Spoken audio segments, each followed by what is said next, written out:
Hello and welcome to S108 Resource Management. This is a shortened or light version of this video. The Army requires a high level of readiness to support global demands. It is everyone's responsibility to manage our resources across our formation responsibly. The objective is getting the biggest bang for the buck. These key takeaways will help you focus on the most critical aspects of this lesson.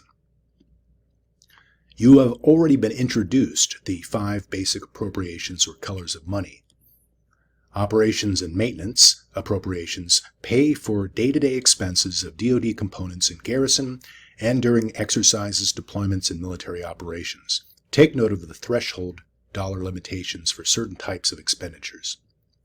MPA is used to pay allowances, individual clothing, subsistence, interest on deposits, gratuities, and permanent change of station travel, including all expenses for organizational movements for members of the Army on active duty status.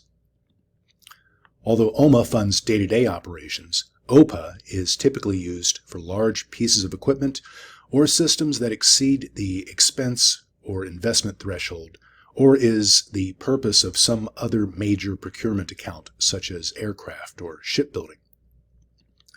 RDT&E provides for the development, engineering, design, purchase, fabrication, or modification of end items, weapons, equipment, or other materiel. MILCON provides for the acquisition of land and construction of buildings for which authorizing legislation is required. Of course, none of these monies are available until the President signs the authorization bill and the appropriations bill. In F107, we talked about the POM-BES. The BES, which is the first year of the POM-BES, forms the basis of the base budget. OCO, Overseas Contingency Operations funding, pays for wars and overseas operations. It is not an official part of the budget. All appropriations passed by Congress have restrictions. Every dollar is restricted with respect to its purpose, the time in which you must spend that dollar, and the amount that can be spent. Time. Most appropriations have a period of availability. You cannot obligate funds before the appropriation bill is passed. Funds must be obligated before they expire. Purpose. Monies must only be obligated for the category or color for which it was appropriated. You can't pay salaries with construction funds or use R&D money to buy new equipment. There's a little bit of flexibility built into OMA dollars, but for the most part, you must use the right color of money for the purpose defined within the appropriation bill. Amount. The obligation and expenditure must be within the amounts that Congress has appropriated. This is perhaps the easiest restriction to understand. If you have $1,000 in the piggy bank, you can't spend $1,100 on a new iPhone 14. The purpose of this slide is to talk about how money flows from Congress to the unit level. You are already familiar with how OMB apportions funds to departments within the government such as DoD, Department of State, or Homeland Security. The Department of Defense apportions funds to services. The Department of the Army then allocates funds to ACOMs, ASCCs, DRUs, and field operating agencies. This is a formal allocation. These agencies cannot go over their allocation at the end of the year. If they do, this becomes an anti-deficiency violation. In the bottom diagram, we have an example using FORCECOM. FORCECOM allots to its subordinates. This is an informal allotment. 3 Corps allots to its divisions. The divisions allot to their brigades, and the brigades to battalions.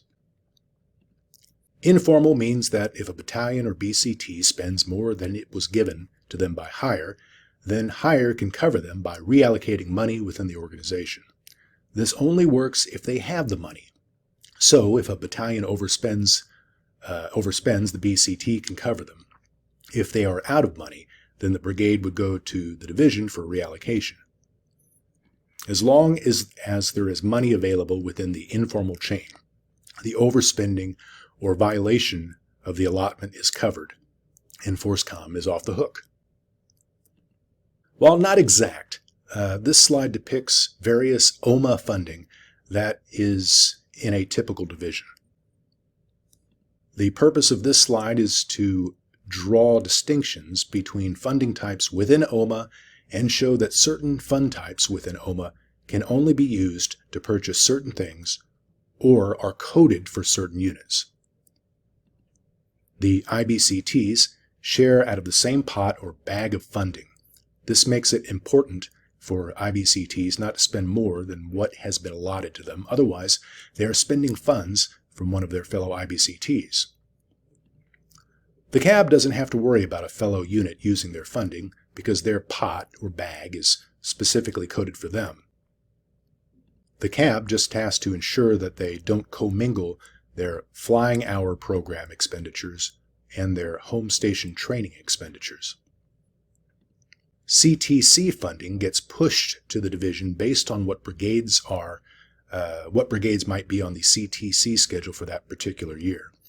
Also, the division may receive funding to conduct a warfighter exercise if one is scheduled for the division within the fiscal year. The Division Sustainment Brigade receives two funding types. The 112 funding type is to fund funding requirements associated with its headquarters. The 113 money is to fund requirements of its downtrace units. Of note, the 112 funding is shared with the DIVARTY in the same manner that the IBCTs all share 111. Finally, a typical division may also have some specialized funding, such as SHARP and language training. Most of you will already be familiar with government purchase cards or GPCs. Battalion XOs are often the approving/certifying official for battalion GPCs. The XO must ensure that cardholders attend the required training. If assigned additional duty as an approving authority, the XO certifies that every purchase is legitimate. The approving authority must know the prohibitions to using the GPC card. Also know the expenditure limits and not to exceed them. Do not try to work around the monetary limits by spreading purchases out over several months. There are a lot of ways to get in trouble with the GPC. Split purchases are a prime example. Don't hesitate to consult your S8 or JAG when you are ever in doubt. Make sure to understand the basics of how contracts work. Remember that only warranted contracting officers have the authority to procure goods and services from commercial vendors for requirements that are beyond what a GPC allows. A MIPR is like a contract. However, instead of an agreement between the government and a commercial entity, the agreement is between two government entities. Some of you may have served as a paying agent. You may be familiar with agent funds and when they can be used. These monies can be used typically when your unit is deployed or in the field without access to normal military supply sources. Field ordering officers and paying agents need to be soldiers who are detail-oriented and can be trusted with cash. It is important that units identify the number of soldiers and the right types of soldiers that should be appointed for FU/PA duty prior to deploying. There are several requirements that may be significantly easier to do in garrison before you deploy or go to the field for a long time. Both GCSSA and GFIBs are ERPs, or Enterprise Resource Planning Solutions. These systems are auditable and able to interface with each other seamlessly. This slide here shows the two systems and purpose of each.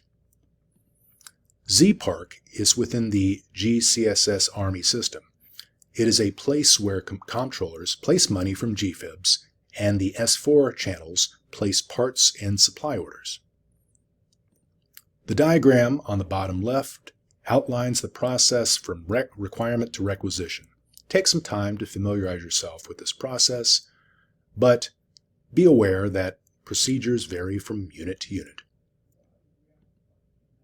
This slide helps break down some of the things that units spend their money on. MTO units spend most of their money on sustainment-related things like supplies and maintenance. TDA units spend most of their cash on TDY and contracts. These are expenses within the base budget. But how do we acquire unfunded requirements? You probably have heard about unfunded requirements, or UFRS. The key to the process is making sure your requests and requirements are endorsed by the chain of command. Get buy-in from the XO, S4, S8, and most importantly, the commander who must validate your UFR. Take the time to write clear, well-thought-out justifications that are tied to your command's mission, higher headquarters priorities, and readiness. Not all UFRs receive funding. What may be a priority at the brigade level may not be a priority at the division or higher level. What's important is being prepared and doing your homework ahead of time. You can probably improve your bargaining position by freeing up money that is tied up in TDY, contracts, and supply requisitions. Budget planning is a deliberate planning event. It should not be done on the fly.